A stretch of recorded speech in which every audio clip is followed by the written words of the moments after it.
allow these words to permeate both our hearts and our minds, that we'd have a greater understanding of what it means to serve and follow you.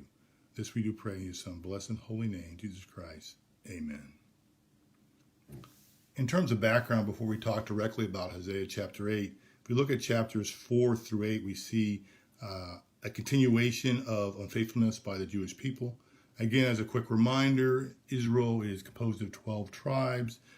The northern kingdom of Israel is composed of 10 tribes.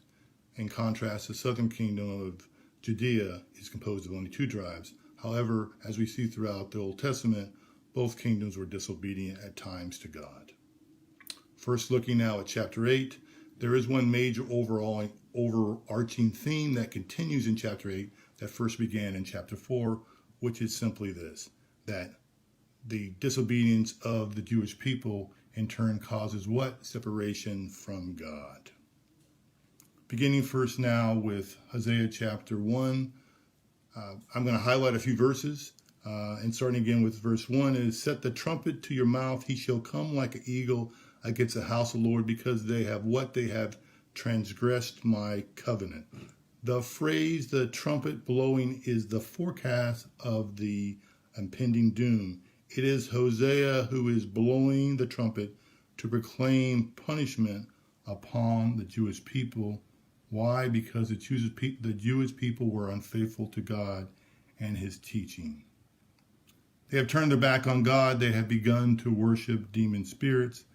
They have also committed spiritual adultery with their worship of false gods. And verse 2, we see Hosea writes this, Israel will cry to me, my God, we know you. Yes, the Jewish people do know God because what?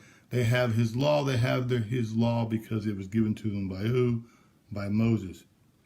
But God will not tolerate the worship of false gods. They have brought this upon themselves through their unfaithfulness. But now they cry out to God as if he should suddenly stop and immediately turn to help them. Skipping down to verse 4. They have set up kings, but not by me they have made princes. I did not acknowledge them. From their silver and gold they have made idols for themselves, that they may be cut off. In this we see that Israel is making false gods. They are taking the silver and gold that God has blessed them with, and they're making idols for themselves. Moving now to verse 7.